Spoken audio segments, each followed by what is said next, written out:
más fuerte que aquel que es personal, aquello que tú vives en tu propia experiencia, en tu propia vida. Cada vez que se presentaba, ya sea ante los judíos o gentiles, ante magistrados, concilios o reyes, él tenía un mensaje, el mensaje del encuentro con Jesús. Tu vida puede ser la manifestación del poder de Dios. Tú puedes ser la mayor evidencia de lo que Dios puede hacer en la vida de las personas. Y eso es lo que Pablo hacía. Vamos al libro de Efesios capítulo 2, versículo 1 hasta el versículo 5. Presta atención, abre tu Biblia, vamos a leer. Y Él os dio vida a vosotros cuando estabais muertos en vuestros delitos y pecados, en los cuales anduvisteis en otro tiempo, siguiendo la corriente de este mundo, conforme al príncipe de la potestad del aire, el espíritu que ahora opera en los hijos de desobediencia, entre los cuales también todos nosotros vivimos en otro tiempo, en los deseos de nuestra carne, haciendo la voluntad de la carne y de los pensamientos, y éramos por naturaleza hijos de la ira, lo mismo que los demás. Pero Dios, que es rico en misericordia por su gran amor que nos amó, aun estando nosotros muertos en pecado, nos dio vida juntamente con Cristo. Por gracia sois salvos. Sabes que este texto es impresionante. Aquí en estos 5 versículos narra por lo menos 5 cosas interesantes para hoy comprender. Todos nosotros, al ser condenados por el pecado, porque todos somos pecadores, estuvimos muertos. Primera lección importante: si tú no estás en Cristo, no tienes una vida plena, no tienes una vida completa, tienes una vida artificial. Por eso hay tantas personas que pueden estar llenos de todo, pero vacíos por dentro. Personas que no encuentran sentido a la vida, a pesar de grandes logros, grandes conquistas, a pesar de que ellos en la vida pueden ascender cargos, pueden ser estrellas, pueden tener fama, pueden tener aplauso, pero por dentro están hechos pedazos. Una vida sin sentido, una vida sin rumbo, una vida sin propósito. La vida sin Cristo es una vida de muerte lenta. Y una vida de muerte pues no tiene propósito, no tiene esperanza, no tiene paz. Nosotros estuvimos muertos en vuestros delitos y pecados. Pero el versículo 2 es esperanza. Porque allí dice, esto aconteció en el pasado. Ahora ustedes no están más muertos. ¿Y qué cosa es lo que cambió en la vida de aquel que pasa de muerte a vida? Mira el versículo 2. En otro tiempo ustedes anduvieron siguiendo la corriente de este mundo. Segunda lección aquí interesante. ¿Qué significa estar muerto en el pecado? Seguir la corriente del mundo. El mundo está programado para desobedecer a Dios. Y las personas a menudo siguen lo que los otros hacen. Cada vez aparecen nuevas tendencias, nuevas corrientes filosóficas, nuevas cosas que parecen atrayentes, sin embargo desvían la atención de aquello que es importante. Se desvían de los principios. Así que si antes andabas en esa corriente, significa que ahora estás en contracorriente. Es fácil nadar junto a la corriente, difícil es ir en contra de ella. Ahora fíjate lo importante, aquel que está en Cristo tiene que a veces andar en contramano de la vida. Sus gustos son diferentes, sus preferencias son diferentes, sus reuniones son diferentes, sus prioridades son diferentes, porque anda en contra de la corriente. Mientras el mundo va en una dirección, tú vas en otra dirección, y el mundo no lo va a entender.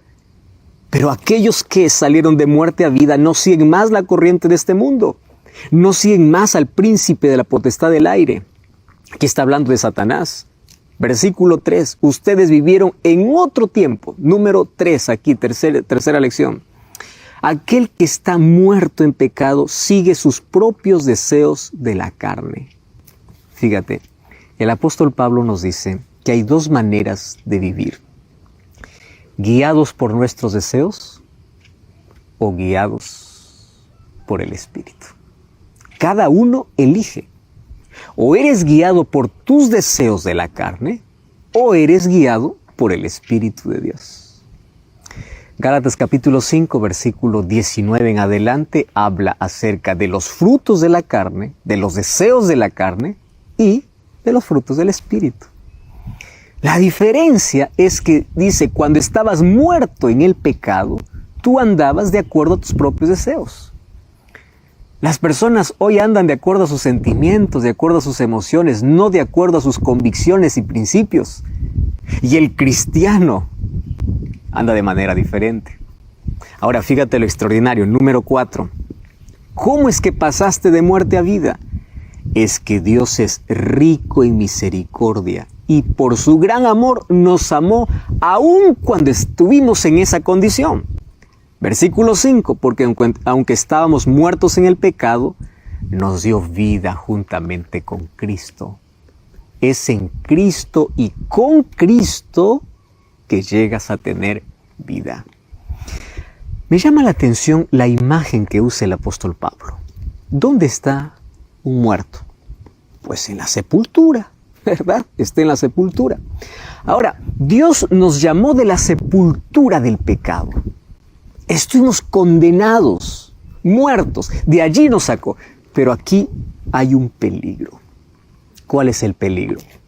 Muchas personas que fueron llamados de la muerte a la vida, que salieron de la sepultura del pecado, hoy continúan jugando en volver de vez en cuando a la sepultura. Son aquellos que escuchan la voz de Dios, salen de la sepultura, pero de vez en cuando regresan.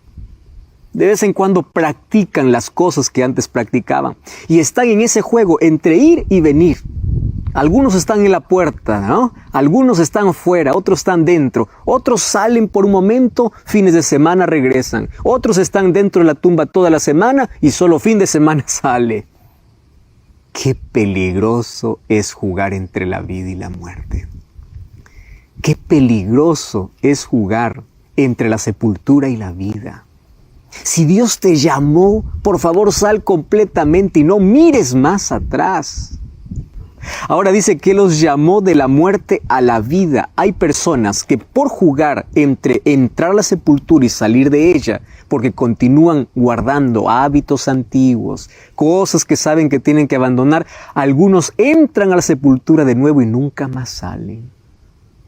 Y sabes que eso es triste, porque personas que conocieron tanto la verdad, terminarán en la oscuridad del pecado, aún conociendo la verdad. Hay un tipo de cristianismo extraño. Ese es un tipo de cristianismo donde dice amar a Jesús, donde dice tener vida, pero de vez en cuando vuelve a donde no debe. Eso el libro de Apocalipsis lo llama tibieza espiritual. No eres frío ni caliente, eres tibio. Por favor, si saliste a la vida, no vuelvas más a la sepultura.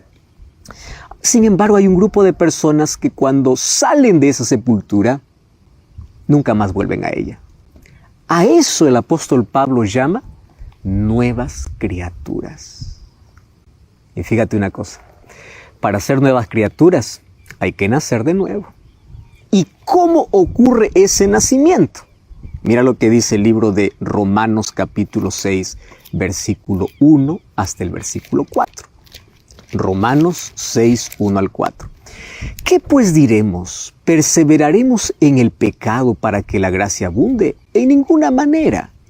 Porque los que hemos muerto al pecado, fíjate lo que sucede. Antes estabas muerto en el pecado, pero después tú eres muerto al pecado. Acá hay una enorme diferencia. ¿Cómo viviremos aún en él? Versículo 3. ¿No sabéis que todos los que hemos sido bautizados en Cristo Jesús, hemos sido bautizados en su muerte? Porque somos sepultados juntamente con Él para muerte por el bautismo, a fin de que como Cristo resucitó de los muertos para la gloria del Padre, así andemos en vida nueva. ¿Te das cuenta aquí las expresiones del apóstol Pablo? Tú saliste de muerte a vida, saliste de la sepultura, estabas muerto en el pecado, pero cuando saliste de la sepultura ahora eres muerto al pecado. Ya no más, el pecado no tiene más poder sobre ti. Tú eres una nueva criatura, andas en novedad de vida. Y fíjate qué interesante, para que nosotros podamos salir de allí, tenemos que ser bautizados. Cuando hablo de bautismo puede ser que muchas personas allí estén preocupadas porque tienen un concepto diferente de lo que es el bautismo. Mas hoy quiero hablarte que esto es esencial en la vida.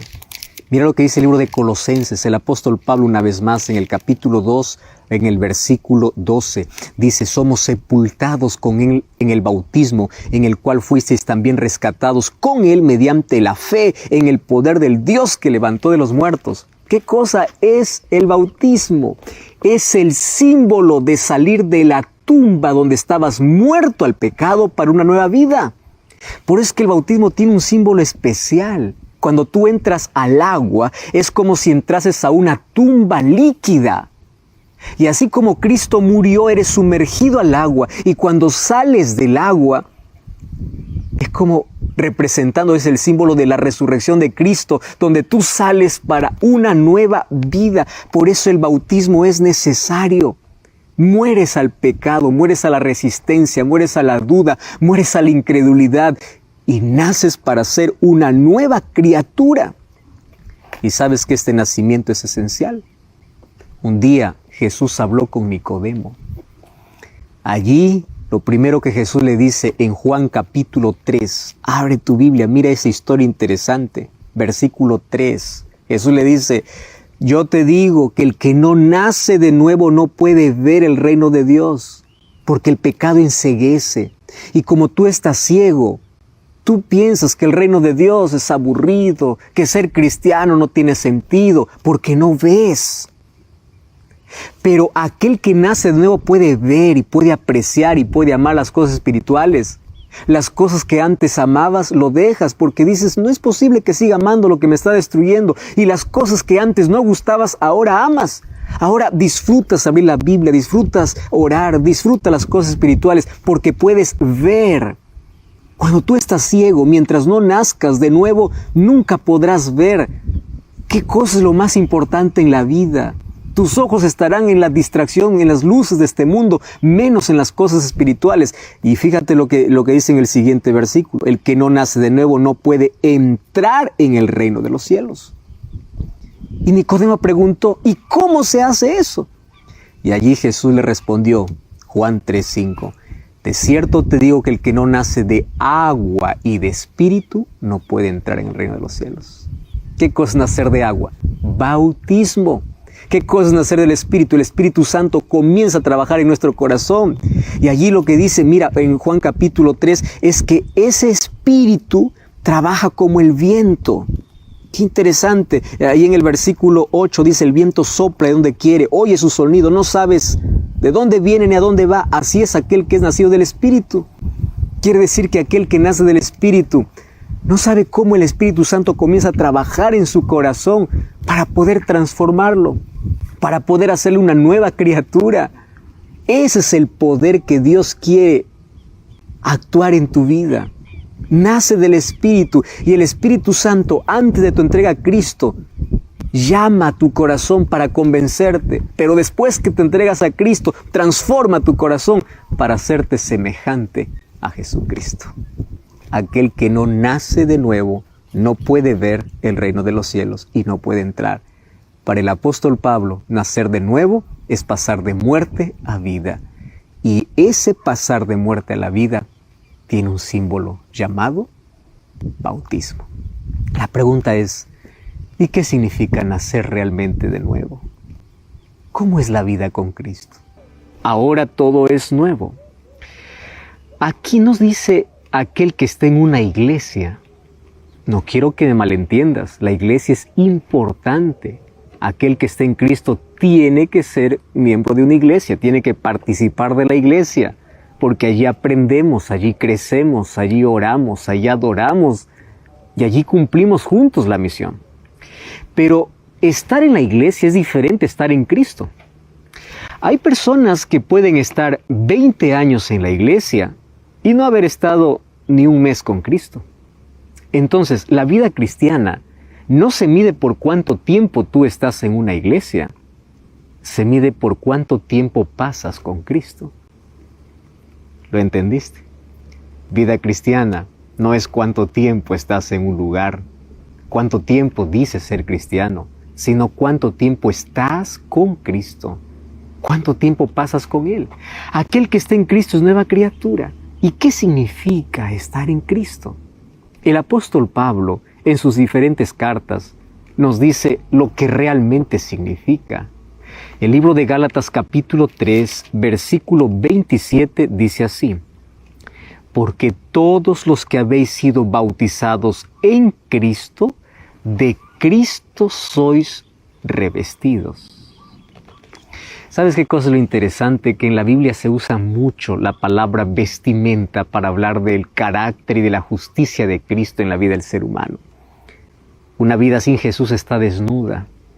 Apocalipsis capítulo 3, versículo 17 en adelante dice: tú dices que eres rico, me he enriquecido con todo, pero no sabes que eres un pobre, miserable, ciego y desnudo. Y yo te aconsejo que de mí compres vestiduras, haciendo referencia a la justicia de Cristo.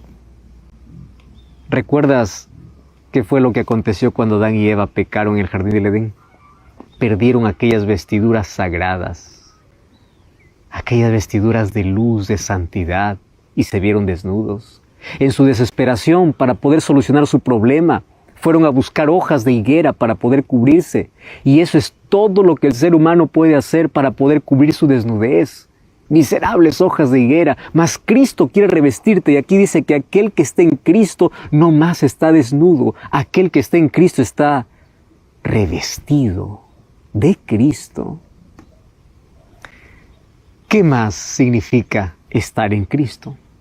El libro de 2 de Corintios, capítulo 2. Mira lo que dice el versículo 18. 2 de Corintios, capítulo 2, o versículo 14. 2 de Corintios 2, 14 dice: mas a Dios gracias, el cual nos lleva siempre en victoria en Cristo Jesús, y por medio de nosotros manifiesta en todo lugar el olor de su conocimiento. Aquel que está en Cristo tiene una fragancia diferente que todos pueden percibir. Sabes que una de las cosas que no se puede esconder es el olor de la fragancia que tú llevas. Aquel que pasa tiempo con Cristo, aquel que está en Cristo.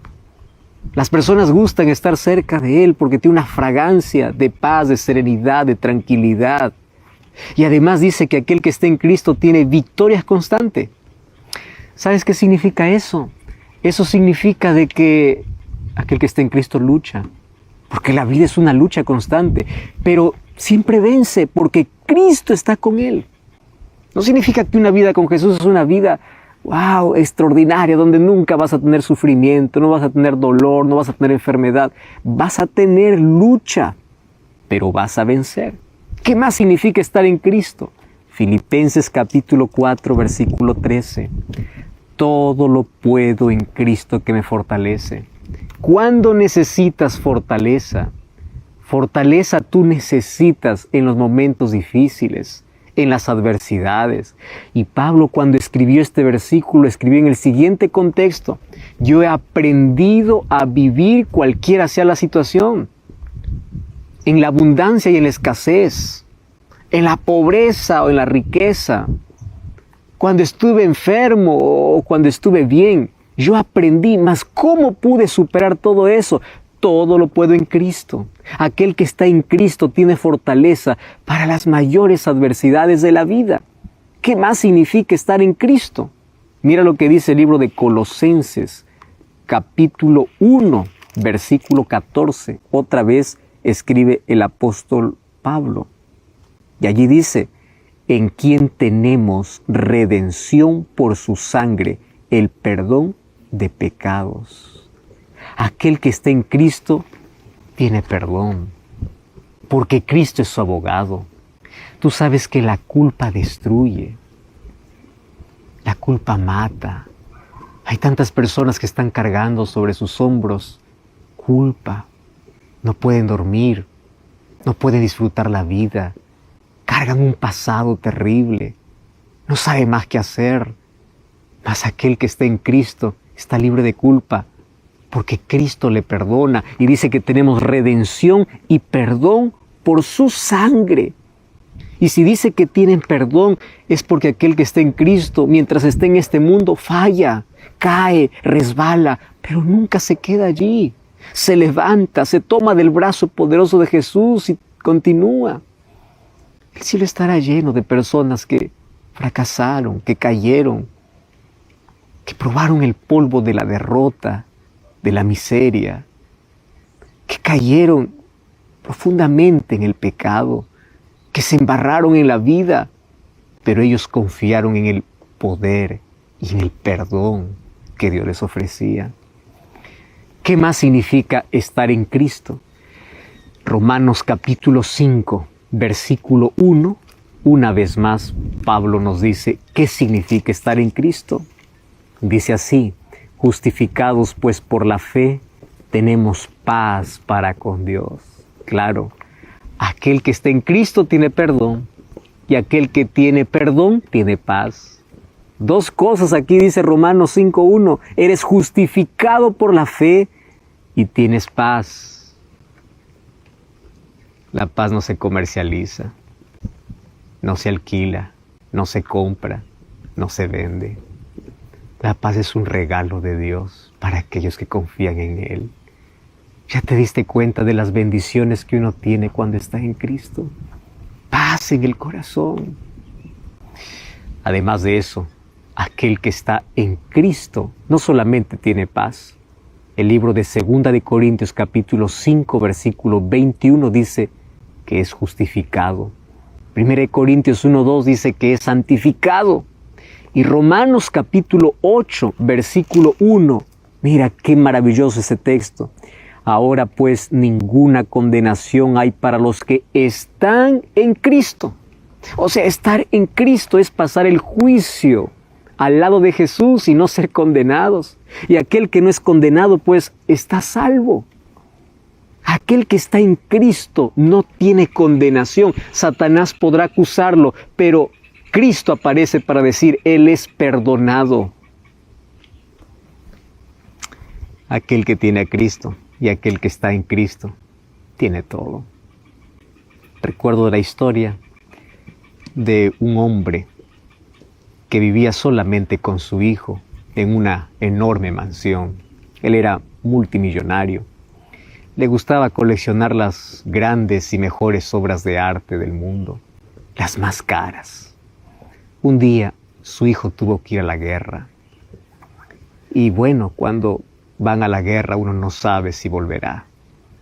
Y ocurrió la tragedia que probablemente tenían miedo que suceda. El hijo no volvió porque murió allí en el combate. Pasado algunos días, mientras estaba en ese proceso de dolor, allí por la pérdida del hijo, un día aparece un soldado tocando la puerta de la casa de este hombre, con un cuadro allí en las manos. Cuando abre la puerta, le dice, Señor, usted no me conoce, pero quiero que sepa que yo estoy eternamente agradecido con usted y con su hijo. Su hijo me habló mucho de usted. Me dijo que a usted le gusta coleccionar grandes cuadros, de la relación que usted y su hijo tenía, y sé cuánto lo amaba. Pero aquí estoy para agradecerle a usted, ya que no pude agradecerle a su hijo, porque yo debía morir, mas su hijo por rescatarme murió, y yo me siento deudor. Yo siento que él dio su vida por mí. Y sabe, yo no puedo recompensar todo eso, mas yo en mis tiempos libres soy pintor. Así que yo decidí hacer un cuadro con el retrato de su hijo. Y aquí está, no será como las grandes pinturas que usted tiene, pero para que usted pueda por lo menos tener un recuerdo de mi cariño hacia él. En ese momento el padre recibió aquel cuadro y lo colocó en el mejor lugar donde están las obras más caras que él había comprado. Y allí, cada vez que alguien lo visitaba, lo primero que le enseñaba era el cuadro de su propio hijo. Un día este hombre murió Y cuando murió, Él dejó un testamento para que se subasten todas las cosas. Llegó el día para poder subastar, la gente estaba reunida, todos allí queriendo las mejores obras de arte. Y cuando llegó el momento de la subasta, el subastador dijo, bueno, vamos a comenzar por el primer cuadro, y era el cuadro del Hijo. ¿Quién lleva al Hijo? Nadie decía nada, nadie. ¿Quién lleva al Hijo? Y la gente decía, nosotros queremos las otras obras de arte. No hemos venido por ese cuadro, hemos venido por las otras obras. Y en ese momento, un jardinero del fondo dice, yo doy $5 por ese cuadro porque no tengo más dinero.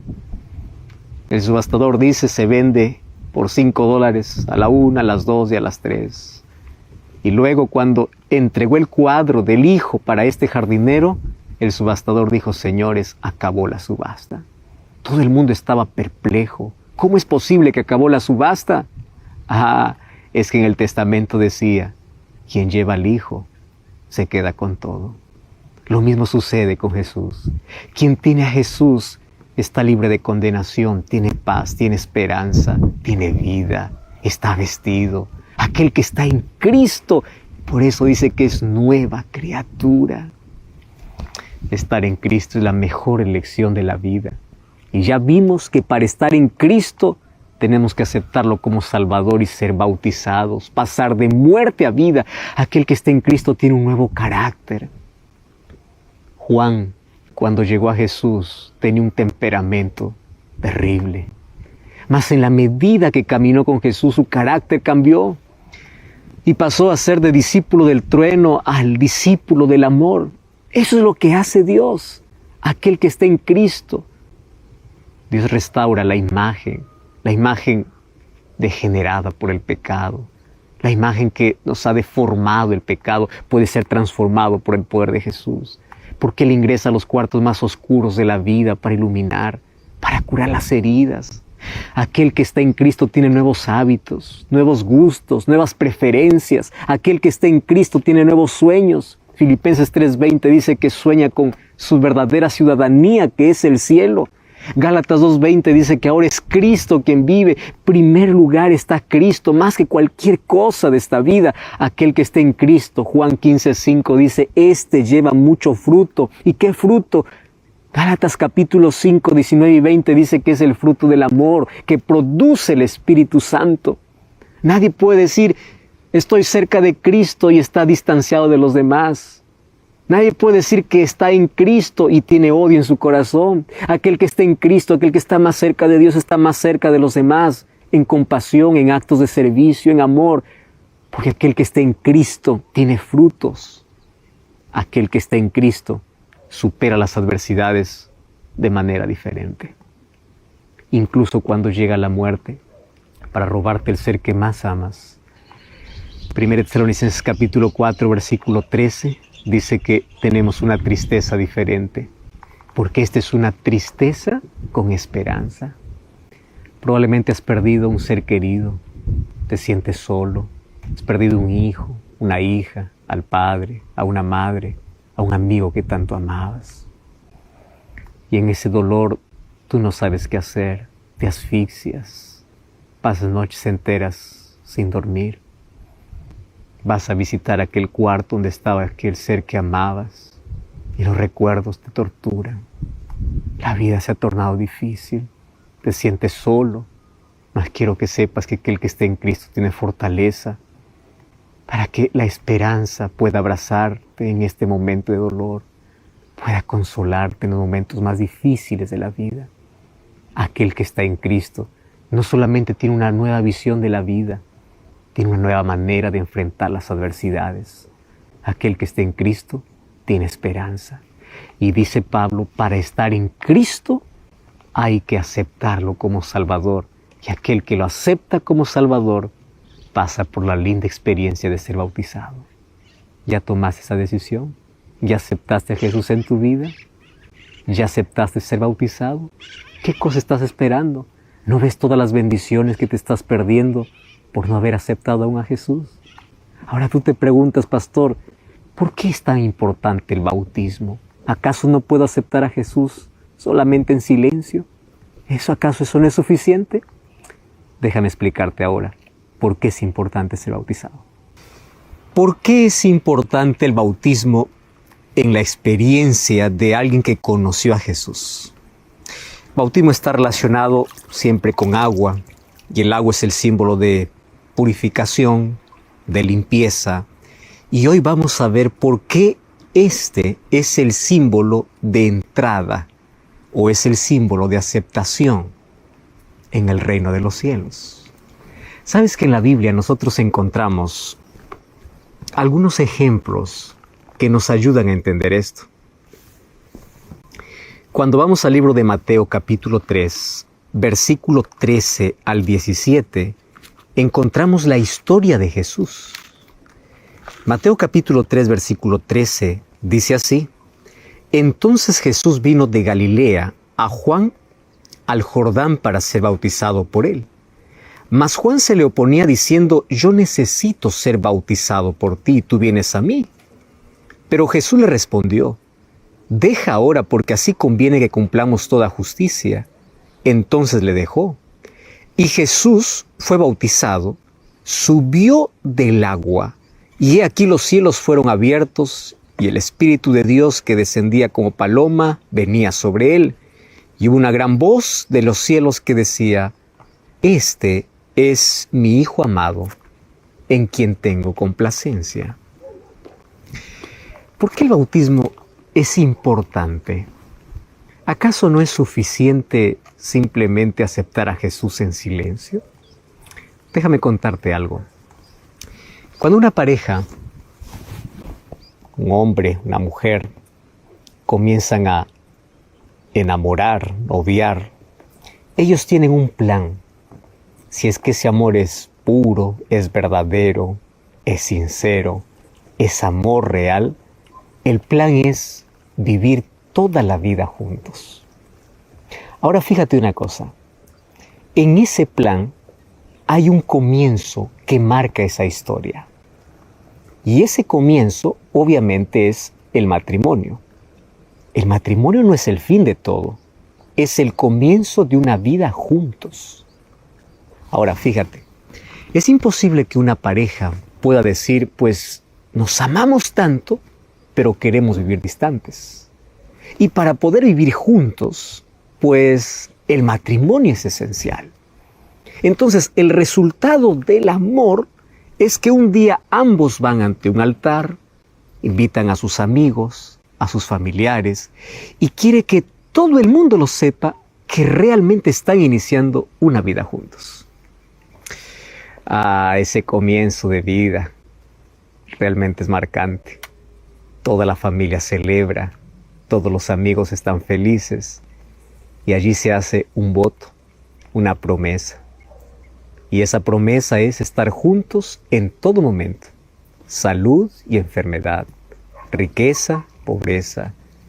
No importa lo que pase en la vida, van a haber adversidades, pero ellos se van a mantener juntos. Esa promesa se hace en el altar. Y a partir de allí comienza una nueva historia. Lo mismo sucede en nuestra relación con Jesús. Cuando nosotros amamos a Jesús de todo corazón, nosotros le decimos: yo quiero vivir contigo. Y la promesa de Cristo es que Él quiere vivir con nosotros por toda la eternidad. Y es por eso que el bautismo es necesario para marcar este comienzo.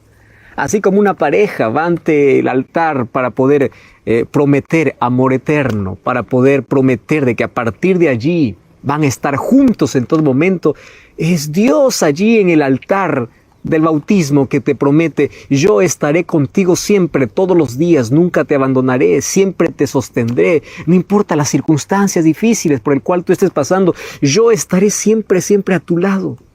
Y el ser humano también promete a Dios: ayúdame porque yo quiero ser fiel, yo quiero perseverar hasta el fin. Hay muchos que tienen miedo al bautismo porque piensan que el bautismo es el símbolo de que a partir de allí nunca vas a fallar a Dios. Claro que vas a fallar. Todos los seres humanos somos pecadores, pero a partir de allí hay una promesa, hay un compromiso, y ese compromiso se hace público. Por eso es que el bautismo, hay familiares, hay amigos, hay personas que participan. ¿Por qué razón? Porque el amor verdadero no se puede esconder. Amores secretos no sirven. ¿Qué tipo de amor es aquel amor te amo pero que nadie lo sepa? Eso no es un amor puro, sincero ni verdadero. El amor verdadero es que el amor se publique, el amor se haga público. Y la manera como tú lo haces público es el momento que dentro del agua, en un símbolo llamado bautismo, tú dices sí al Señor y lo dices sí para siempre.